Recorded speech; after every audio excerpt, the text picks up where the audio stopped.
civilisation mésopotamienne, glorieuse et flamboyante durant 3 millénaires, il ne restait plus que des monticules et des tablettes d'argile éparses après les passages des conquérants Mèdes et Perses, puis des troupes d'Alexandre de Macédoine, enfin les ravages des peuplades qui allaient envahir l'Europe. Or, la magnificence de Bagdad, l'ère chrétienne plongea la région dans l'oubli durant les siècles suivants. Comment cette grande civilisation aurait-elle jamais pu renaître, sinon, comme toujours, par la curiosité de quelques-uns? C'est tout récemment qu'on la découvrit fondatrice, antérieure même à l'égyptienne. Ainsi vont le cours du temps et l'évolution de l'humanité. Ces mots servent d'introduction au captivant chapitre que Jean-Claude Simoën consacre à la Mésopotamie dans son épopée de l'archéologie qui ressort ces jours-ci dans la collection de poche Tempus. Tout à l'heure, Jean-Claude Simoën nous rejoindra sur les sentiers argileux desséchés de soleil, bordés de roseaux de cette région moyenne-orientale où tout a commencé.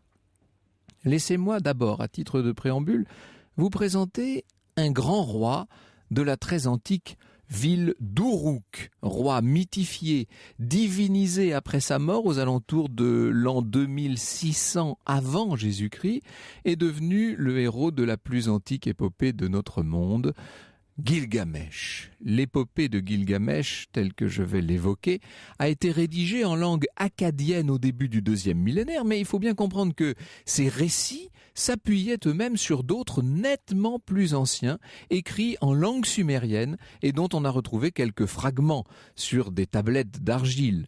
Nous allons tout à l'heure revenir sur le curieux alphabet de ces langues archimortes et sur leur déchiffrage tout à fait miraculeux. Alors qui est-il donc, ce Gilgamesh? Oh, je laisse tout simplement la parole au poète anonyme des temps très anciens.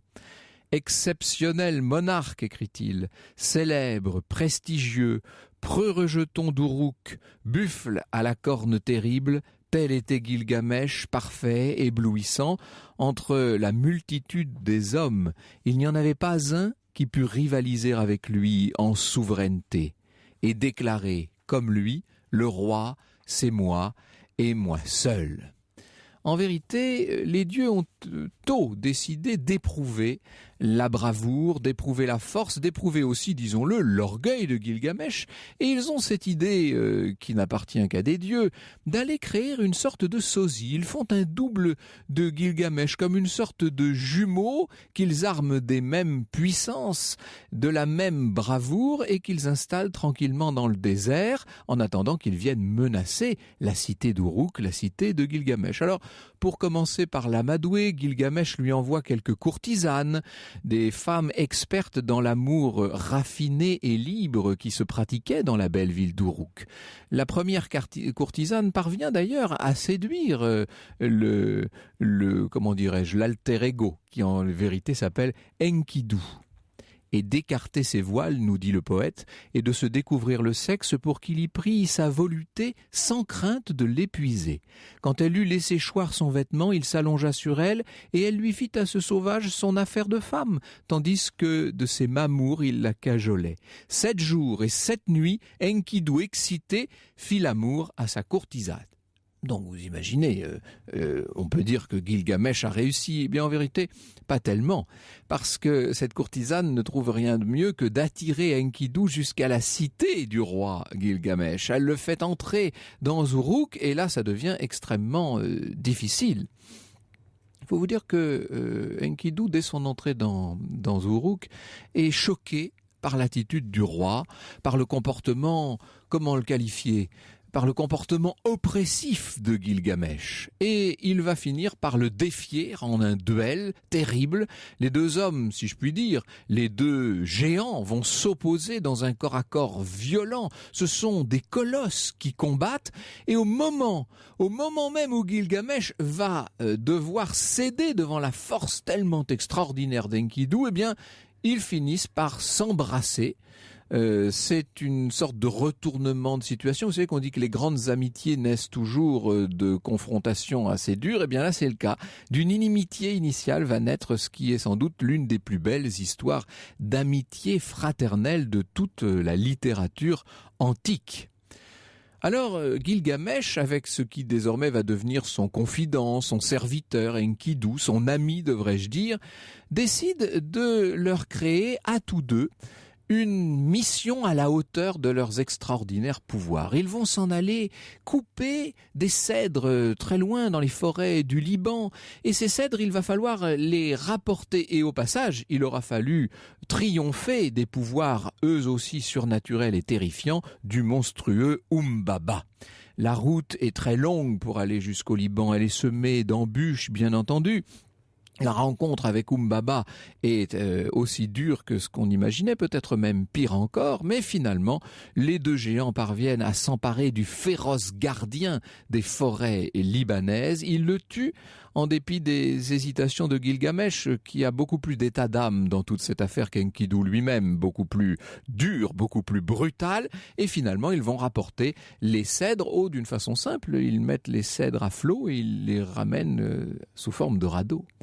C'est alors que la déesse Ishtar, qui est la patronne de l'amour physique, qui est bien connue pour ses dévergondages, c'est alors qu'Ishtar va tomber amoureuse de Gilgamesh. Au cœur de l'histoire revient dans un instant sur Europe 1. Avec un récit de Franck qui met maintenant un coup de projecteur sur l'une des plus vieilles histoires d'amour du monde. Ah oui, on est dans l'extraordinaire saga de Gilgamesh, dans cette épopée de la Mésopotamie antique. Alors l'histoire d'amour entre la déesse Ishtar et Gilgamesh, ça va tourner court, je vous dis tout de suite. Parce qu'il la repousse en fait. Elle était peut-être un peu trop facile en quelque sorte, et elle, furieuse, s'en va se plaindre auprès du grand dieu du ciel qui s'appelle Amu, le taureau céleste géant. Elle lui demande de la venger et d'écraser ces deux espèces d'insupportables Enkidu et Gilgamesh, moyennant quoi les deux compères finissent par égorger le dieu du ciel. Il n'avait qu'à rester tranquillement à sa place. Enkidu lui jette au visage va jeter au visage d'Ishtar une des cuisses du taureau qu'ils viennent de tuer. Bon, ce sont des scènes qu'on a évidemment toujours un peu du mal à visualiser, mais enfin il faut faire preuve d'un esprit un peu antique, si vous voulez. Ils sont pleins d'un orgueil tout à fait mérité, nos deux compagnons, sauf que c'est à ce moment-là qu'Enkidu se met à douter, il fait des songes de plus en plus noirs, il tombe malade et bientôt il meurt. Et ça, pour Gilgamesh, c'est la douleur extraordinaire et suprême. Moi aussi je te pleure, dit le poème. Écoutez-moi, anciens de la cité, écoutez-moi déplorer en personne Enkidu, mon ami, éclaté comme une pleureuse en amère lamentation. Il va lui réserver, un peu comme Achille à Patrocle, des obsèques et des funérailles tout à fait digne du grand héros qu'a été Enkidu. Et maintenant, Gilgamesh est seul pour affronter les épreuves que la vie lui propose. Et il a décidé d'aller affronter la plus importante de toutes les épreuves. Il est décidé à ne pas subir le même sort que son ami, à triompher de la mort et à aller chercher auprès de celui qui a été gratifié par les dieux de l'immortalité, c'est-à-dire Uttanapishti. Il est prêt à aller demander à Uttanapishti le secret de l'immortalité. Alors je vous passe l'histoire de l'incroyable voyage, de la traversée de mer extrêmement hostile qu'il va falloir accomplir pour arriver jusqu'à ce personnage qui finalement ne sera là que pour annoncer à Gilgamesh que l'immortalité non seulement est impossible, qu'il faudrait que les circonstances, en l'occurrence un nouveau déluge, se produisent pour qu'on ait suffisamment besoin de lui, qu'on ait suffisamment besoin d'un sauveur pour lui accorder ce don de l'immortalité, mais qu'en plus cette immortalité, elle n'est pas désirable, que la mort à laquelle il s'entraîne lui apprend le demi-dieu à travers le sommeil qui chaque nuit s'empare de lui, que cette mort est nécessaire, qu'elle fait partie du cycle, et on verra finalement Gilgamesh rentrer tranquillement chez lui, se rasseoir rasséréné sur son trône et continuer de gérer sa bonne ville d'Uruk, exténué, nous dit le poète, mais apaisé. Il va remplir désormais ses devoirs de souverain. Et la morale de cette histoire, c'est qu'en vérité, c'était la morale qu'avait donnée à Gilgamesh une tavernière qu'il avait rencontrée sur les bords de la mer avant d'aller voir ce héros, ce demi-dieu. Cette morale, c'est qu'en vérité, la vie sans fin que tu recherches, lui dit-elle, tu ne la trouveras jamais. Quand les dieux ont créé les hommes, ils leur ont assigné la mort, se réservant l'immortalité à eux seuls. Toi plutôt, remplis-toi la panse, demeure en gaieté jour et nuit, fais quotidiennement la fête, danse et amuse-toi. L'histoire sur Europe 1, c'est avec Franck Ferrand. Et avec votre invité cet après-midi sur Europe 1, Franck Jean-Claude Simoën, qui est écrivain, historien, éditeur et auteur notamment de l'épopée de l'archéologie, qui vient d'être rééditée en Tempus chez Perrin. Et oui, cette épopée de l'archéologie, on avait déjà eu l'occasion d'en dire un mot avec Jean-Claude Simoën, mais cette réédition en poche tombe à point nommé pour parler de notre passion commune, cette Mésopotamie extraordinaire et que les Français ignorent quasiment. Nous venons de voir à travers ce survol, c'est le moins qu'on puisse dire, parce que faut imaginer que le poème, l'épopée de Gilgamesh, est un très long texte, extrêmement détaillé. 3000 vers répartis sur environ 12 tablettes d'argile. Exactement. 3000 vers, c'est là, énorme. on est sur le texte acadien qui lui-même s'inspire de textes encore plus anciens, bien entendu. Alors il faudra, on en parlera peut-être tout à l'heure, il faudra attendre le décryptage du cunéiforme pour s'apercevoir que cette langue acadienne, il faut dire quand même que l'épopée de Gilgamesh a été écrite dans plusieurs langues et ça a été réparti. Le mythe fondateur, c'est une épopée formidable qui d'ailleurs m'a donné le titre de l'épopée de l'archéologie. Exactement. C'est une référence directe, c'est en pensant au premier grand récit mythologique de l'histoire du monde. Où l'on parle déjà de déluge d'ailleurs. Hein. Alors, exactement, mais enfin quand même on est à plus de 5000 ans en arrière, c'est-à-dire 2800, 3000 ans avant notre ère. Je crois que les gens visualisent pas toujours bien. Hein. Faut imaginer, il y a beaucoup plus de temps entre cette période et la naissance de Jésus-Christ qu'entre sa naissance et notre propre époque. Hein. Et ce sont les grands mythes fondateurs, parce que vous voyez, quand vous disiez tout à l'heure, vous évoquiez la recherche de l'immortalité. À vrai dire, Gilgamesh va partir à la recherche d'une plante qui aurait pu lui donner l'immortalité. C'est un mythe fondateur. On va retrouver ça après dans l'égyptologie, on va retrouver ça même dans le cinéma moderne. Jean Bottero disait que les tablettes inscrites, piquées de cunéiforme étaient nos plus vieux papiers de famille. C'est en effet le fond même de notre civilisation qui se trouve là-dedans. Alors il a raison Jean Bottero, parce que c'est d'abord la première véritable écriture de l'humanité. C'est-à-dire que c'est le premier signe de la civilisation. Il faut bien comprendre qu'avant, nous étions dans le domaine de l'oralité. À partir du moment où les Sumériens vont inscrire cette écriture en tête d'épingle et en clou... Cunéiforme, ça veut dire ça, hein, justement. Absolument. Il faut bien comprendre que c'est un premier signe très fort de civilisation. C'est-à-dire, finalement... Sumer a tout inventé. Nous sommes tous sortis de Sumer. C'est notre première carte d'identité. C'est le premier signe fort de la civilisation. Et c'est un partage énorme que de passer du pouvoir de la parole au pouvoir de l'écriture. Évidemment, ça va être réservé, comme toujours, à une élite, c'est-à-dire les scribes et les gens qui détiennent le pouvoir. Pendant très longtemps, jusqu'au milieu du XVIIIe siècle et même un peu au-delà, l'Antiquité, c'était la Grèce et Rome. Et puis, on découvre, à la fin du XVIIIe, on redécouvre l'Égypte et la civilisation égyptienne devient en quelque sorte notre horizon lointain. Et si il faut attendre le 19e siècle pour que émergent des argiles et des sols glaiseux de la Mésopotamie, cette civilisation sumérienne, on peut dire qu'aujourd'hui, elle n'a pas encore reçu les faveurs du public. Je disais tout à l'heure qu'on peut se promener dans des salles quasiment désertes au Louvre, dans le département des Antiquités orientales. Ça a un peu changé aujourd'hui. La muséographie aidant, on a orienté les visiteurs vers ces régions-là du musée, mais je vous promets qu'à 20 ans, on n'y trouvait personne. On pouvait y passer une journée entière en croisant 3 visiteurs. C'était vraiment... Et pourtant, quel vestige extraordinaire. Nous y viendrons tout à l'heure. Alors, ce que j'aimerais, avant que nous n'en venions à cette langue, Jean-Claude Simoën, c'est en quelques mots que nous fixions des repères. À l'origine, il y a ces cités, donc, sumériennes. Je pense que le premier repère pour les auditeurs, c'est de le situer géographiquement. C'est ça. Il faut savoir que nous sommes à la frontière de l'Iran et de l'Irak. Exactement. Et que les montagnes directes, on parlera tout à l'heure du rocher de Behistun, c'est les montagnes du Kurdistan. Voilà. Donc ça, c'est pour la partie géographique. Sur la partie des découvertes archéologiques des grandes villes, il faut savoir qu'elles vont toutes se situer, d'où le nom de Mésopotamie, c'est-à-dire le pays entre deux fleuves, entre le Tigre et l'Euphrate.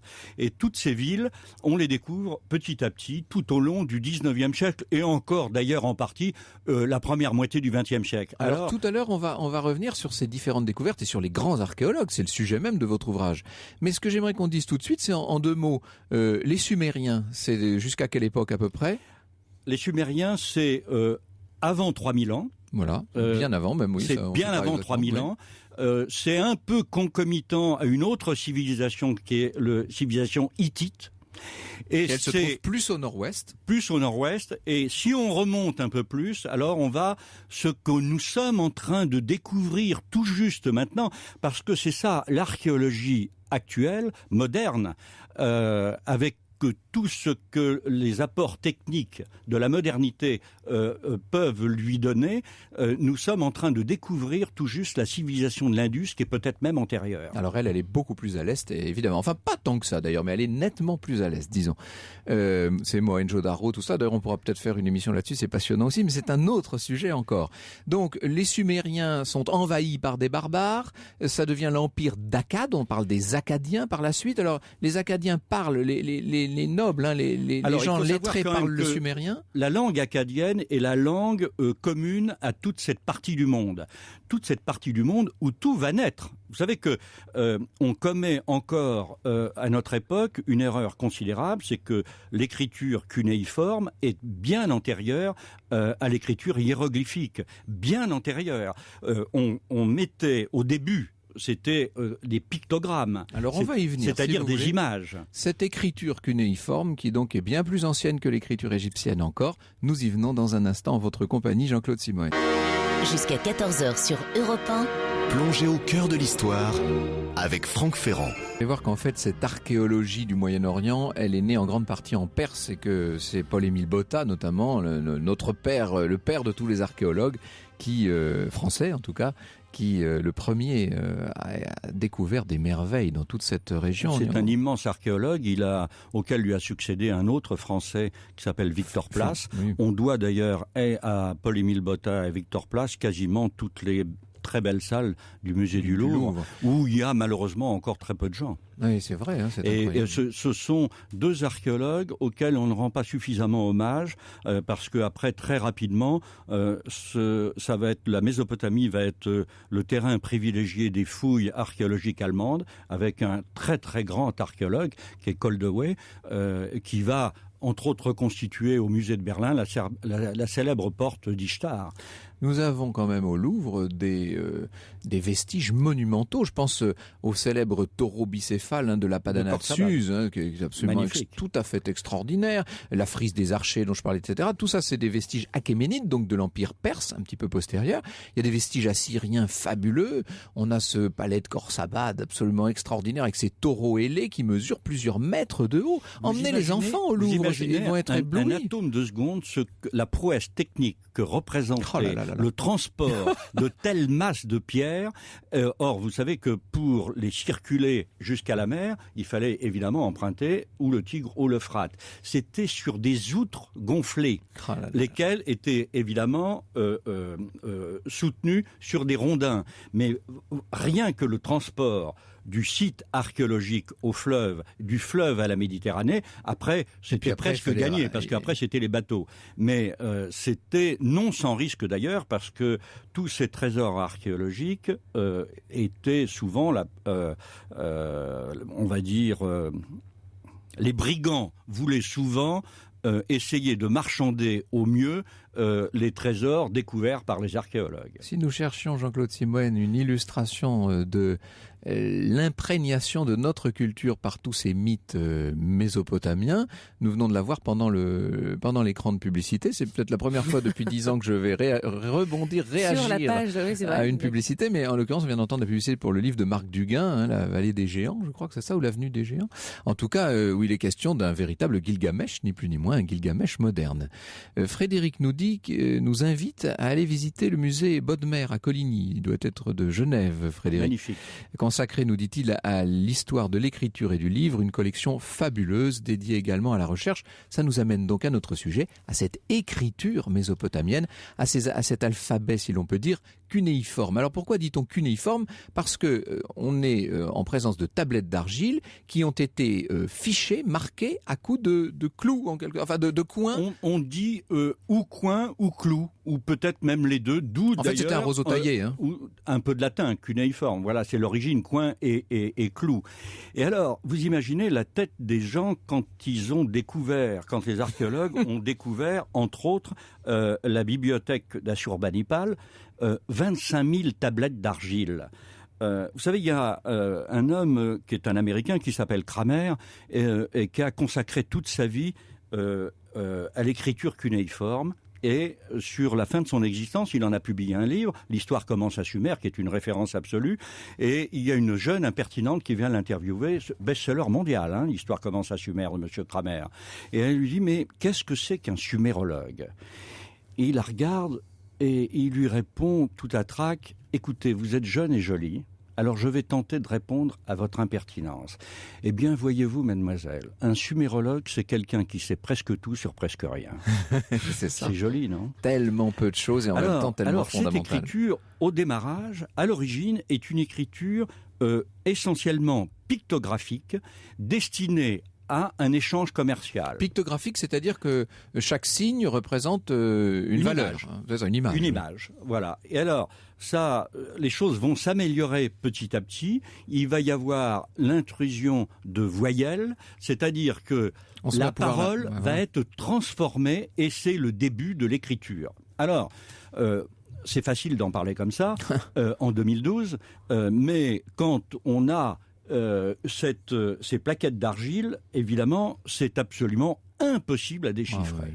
Et il faut savoir quand même qu'en 1828, l'écriture hiéroglyphique a été découverte grâce à deux personnages. On oublie toujours le second. On ne parle que de Jean-François Champollion, mais il y a cet Anglais qui est un savant authentique et qui s'appelle Thomas Young, et tous les deux ont le mérite de décrypter le hiéroglyphique. Eh bien, c'est presque une histoire qui va se répéter, car à l'origine du décryptage du hiéroglyphe, c'est une pierre qui s'appelle la pierre de Rosette, qui est ô combien célèbre. Eh bien, c'est la même chose, mais cette fois, ce sont dans les montagnes du Kurdistan, où il y a un rocher, le rocher de Behistun, qui est à peu près à 100 mètres de hauteur, et où il y a un texte écrit en 3 langues. Exactement, on reproduit comme pour la pierre de Rosette.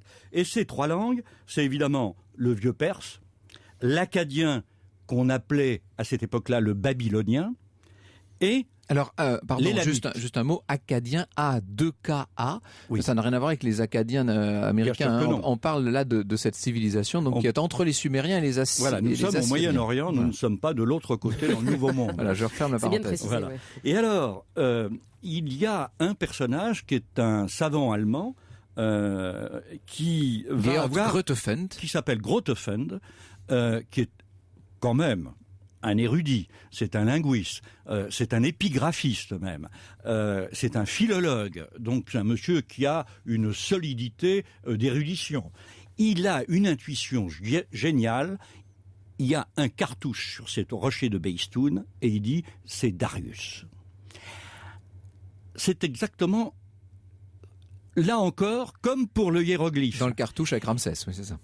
Il n'est pas pris au sérieux, il fait une déposition et il faudra attendre 50 ans pour qu'un major de l'armée anglaise, qui revient des Indes, de dire que c'est une histoire qu'on a, c'est du western, ce que je suis en train de vous raconter. Il s'appelle Harry Rallinson. Il est beau, il est sportif, et il vaut mieux, vous allez voir la suite de l'histoire, c'est un excellent cavalier, mais c'est surtout, il est né dans une très bonne famille, et il est lui aussi très érudit. Il parle une dizaine de langues, et il lit facilement au moins 5 ou 6 langues mortes. Et il est au courant des travaux et de l'intuition de Grotefend. Et sur ce rocher de Behistun, à 100 mètres de hauteur, il va établir des échafaudages au risque de sa vie pour copier, c'est-à-dire en papier mâché comme on le faisait, prendre l'empreinte de ces 3 écritures, 350 mètres carrés vous imaginez la prouesse déjà technique que cela représente. Et lui va effectivement, en partant du cartouche, décrypter et se rendre compte de ce que c'était que cet alphabet. Donc c'est une prouesse d'abord de savant, d'érudit, c'est une prouesse sportive aussi. Donc je le salue très haut et très bas, d'autant que grâce à lui, la Mésopotamie va remonter à la surface, elle va sortir de la nuit des temps, et on va pouvoir lire, entre autres, la littérature, c'est-à-dire l'épopée de Gilgamesh. Vous imaginez quelle émotion ça a dû être pour les premiers savants capables de traduire des bribes, et puis des bribes de plus en plus grandes, et puis des phrases et des vers complets, et puis des paragraphes. Arriver à comprendre ce qui jusqu'alors n'était que ces tablettes muettes, évidemment, qui semblaient ne porter une langue que personne ne lirait jamais. Et d'un seul coup, ces tablettes se mettent à parler. Et ce qu'elles nous racontent, c'est un monde nouveau, c'est une civilisation qui sort littéralement de terre. Nous y revenons dans un instant. Franck Ferrand sur Europe 1, au cœur de l'histoire.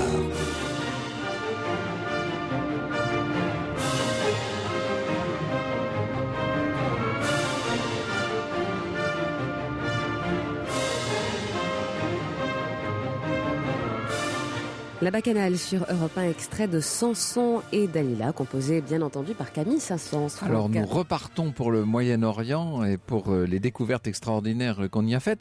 Je réalise que nous avons un peu laissé le déluge de côté tout à l'heure, Jean-Claude Simoën. Alors dans cette épopée de Gilgamesh, il y a deux points forts très importants. Le premier, c'est effectivement la notion même du déluge. Écoutez bien ce qu'on lit dans l'épopée de Gilgamesh. Démolis ta maison pour te faire un bateau, renonce à tes richesses pour te sauver la vie, détourne-toi de tes biens pour te garder sain et sauf, mais embarque avec toi des spécimens de tous les animaux. Ça nous rappelle une belle histoire. Singulièrement à un autre grand texte. Vous vous rendez compte ? C'est-à-dire que ce texte, écrit en vers, faut-il le rappeler, sur 12 tablettes d'argile, en écriture cunéiforme, date de 3000, voire 3500 ans avant notre ère. Ôter ainsi à l'Ancien Testament le prestige de l'antériorité n'est pas une mince affaire. Et c'est d'ailleurs tellement peu une mince affaire que ça pourrait expliquer en partie la relative relégation dont souffrent les archéologues et les spécialistes de cette période et de cette région. Surtout à cette époque, mais encore maintenant, c'est lourd de conséquences. Mais attendez, c'est pas tout. Il y a autre chose. Vous parliez tout à l'heure de ces deux héros, c'est-à-dire Gilgamesh et Enkidu.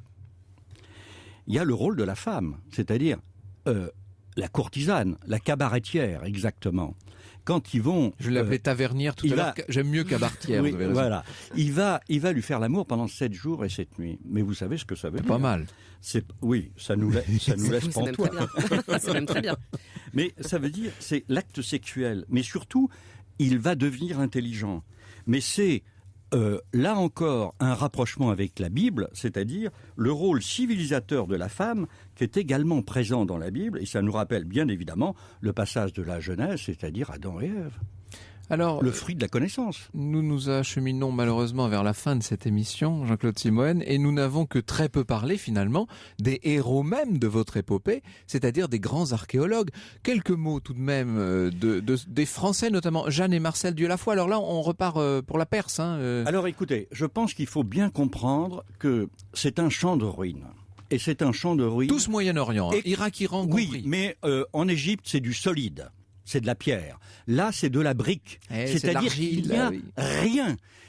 Mais rien. C'est-à-dire qu'on va creuser dans de la terre, dans du sable, et on ne voit rien. Il faut être vraiment un érudit et un archéologue pour attacher de l'importance à ce que l'on va faire. Et d'ailleurs, les balbutiements de l'archéologie ont beaucoup détruit pour découvrir peu. Et il faudra attendre ce grand archéologue allemand, Koldewey, c'est-à-dire tout le musée de Berlin, pour être pour la première fois faire des choses très sérieusement, c'est-à-dire Scientifique. fouiller de manière scientifique, et c'est d'ailleurs le tout début de l'archéologie, la fin du 19e siècle. Et ce qu'il faut dire, c'est qu'on a commencé par les Perses, par les Assyriens, donc dans l'actuelle Syrie, etc., avant d'en venir très tardivement, dans des périodes qui sont très très contemporaines, à ces anciennes cités d'Ur, d'Uruk, etc., qui constituent la civilisation sumérienne. Et Marie est là. Emma Herry, et là, il faut célébrer la mémoire d'André Parrot, qui était un grand conservateur du musée du Louvre, que maintenant tout le monde a oublié, et je pense que c'est bien de célébrer un peu sa mémoire. Ernest de Sarzec aussi, Tello, ça c'est très important. Absolument. Enfin bon, et tous ces noms et les aventures de tous ces personnages extraordinaires sont dans votre épopée de l'archéologie, Jean-Claude Simoën. Je suis ravi d'avoir pu entrouvrir, nous n'avons vraiment fait qu'entrouvrir le voile sur ces régions et sur ces périodes extraordinaires. Entendons-nous bien, les périodes dont on parle s'étendent sur plusieurs siècles. C'est comme si nous parlions d'une civilisation française ou d'une civilisation anglaise en oubliant qu'elles s'étendent sur 10, 12, 15 siècles. Je crois qu'on ne rappellera jamais suffisamment assez que le génie des Sumériens est d'avoir inventé un système de communication qui ne passe plus par le véhicule de la parole, mais l'écriture. Et puis, par ailleurs, je tiens à le souligner, Jean-Claude Simoën, nos auditeurs savent combien je me bats depuis des années maintenant pour la reconnaissance de la découverte du professeur Berthier, une découverte dont on célèbre cette année le 50e anniversaire, la découverte du site jurassien d'Alésia, du site de Siam, Chaudes et Crotenay. Eh bien, dans votre épopée de l'archéologie, tout un chapitre est consacré à cette affaire, et à ma connaissance, c'est un des très rares livres qui existent et qui rendent compte honnêtement et de façon très claire et très intelligente de ces travaux. Donc j'ai envie de dire, pour André Berthier, merci aussi d'avoir écrit cette épopée de l'archéologie. Jean-Claude Simoën, ça reparaît, c'est réédité en ce moment dans la collection de poche des éditions Perrin, cette célèbre collection Tempus. Merci beaucoup d'être venu nous parler un peu des Mésopotamiens. Il y a tellement à dire sur l'archéologie que je pense que nous nous retrouverons bientôt pour parler de Troie, par exemple, ou d'autres sujets encore. Vous êtes le bienvenu. On va ouvrir nos agendas. Un dernier conseil que nous envoie un de nos auditeurs, c'est d'aller visiter le musée Champollion, le musée des écritures à Cahors. C'est Jean-Claude qui nous conseille ça. Décidément, des musées sur les archéologues et sur l'écriture, il y en a un peu partout.